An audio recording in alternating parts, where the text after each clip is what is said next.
I call the Speaker of the House and the Member for South Coast. Thank you, Madam Acting Speaker. This afternoon I rise to say how blessed we are on the South Coast to have so many community members and volunteers and organisations raising funds for so many different causes. There is a true spirit, I guess, in my community. I'm sure we recognise it in all of our communities, but it's something to really recognise from time to time in this House. And the South Coast, I'd have to say, is not a wealthy area at all, but it's just amazing how community groups and organisations come together to help those who are less well off. And one such group that I've been very close to over the last 10 years of their existence has been the Code C Bay and Basin Cancer Support Network and Charity Fundraising Group. And each year they have hosted wonderful fundraisers in the St George's Basin Country Club.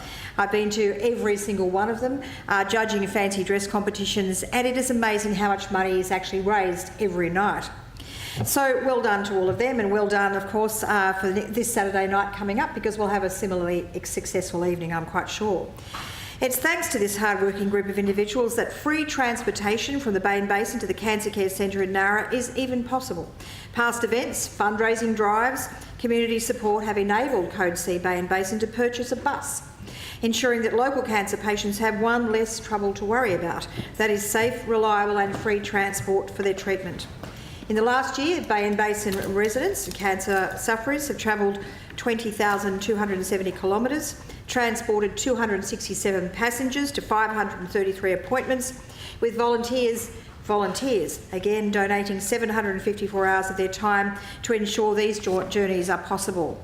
There was a time, I remember, Madam Acting Speaker, when this project seemed just like a dream. It thought that we could never raise enough money for a bus, and here we are, transporting our patients to Nara. The bus has now been in operation for 4 years, commencing operation in mid-2014, and I remember that day very clearly. Over $175,000 was raised to purchase a vehicle, with 130 sponsors coming on board to support Code C Bay and Basin's cause. The 10-seater specially modified bus ensures that all members of the local community are able to use it, with a chairlift, safety rails and additional steps installed, ensuring it is disability friendly. And it's not just the purchase of the bus. Funds raised also ensure ongoing costs such as insurance, fuel and servicing. They're all met by the community. Additional funds also go to assist patients at the Shoalhaven Cancer Care Centre and supporting care of cancer throughout the Shoalhaven, ensuring a patient's time receiving treatment is as comfortable as possible.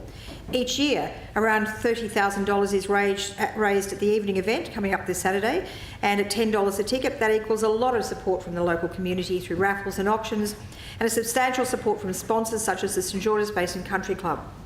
To date, over $250,000 has been raised through Code C Bay and Basin fundraiser. Tremendous effort, and one that would not be possible without the hard-working community members who dedicate themselves to ensuring its success. And I couldn't go any further in this address to Parliament without mentioning the driving force behind all of that, and that is Dick Mannering, and I'm sure I've talked about him in this House before. But he has been the driving force from year one, 10 years ago, working so hard from event to event to make sure that every event is not only enjoyable for those who attend, but raises as much money as possible. And also for Joan, his wife, who's always by his side also, working hard to campaign for cancer sufferers. He's certainly received a lot of accolades over the years. However, none will ever really truly represent the community's and our community's appreciation for what Dick Mannering has done. So on behalf of the South Coast community, again, Dick, thank you so much. You've become not only somebody who I admire and respect wholeheartedly, but a very, very close friend. The Code C Bay and Basin Committee ensures Dick's legacy is carried out every year. Wendy Hay, Kerry Sedman, Christine Kolkabis and Veriel Fitzgerald, all working extraordinarily hard. I'm sure at this time of the year too, with only a few days to go till the next event. And I'm sure still under the watchful eye of Dick and Joan, even though he says he's semi-retired, I'm sure he hasn't. He's certainly somewhere there in the background. So held on a Saturday evening, as I've said, coming up this Saturday. I again look forward to judging the fancy dress competition, and is really something to behold. Really, people do take to the dressing up, and they are just so wonderful. And of course that dressing up adds to the fun and frivolity at the St George's Basin Country Club. It is really a community who comes together in times of need and to support those who really are suffering difficult times with their cancer their cancer issues. So thanks again to the committee, to Dick, to his wife, to everybody, to the doctors, the nurses, everybody who comes on Saturday night to contribute in whatever way they can to what is this spectacular event. Thank you, Madam. Thank you. Before I call the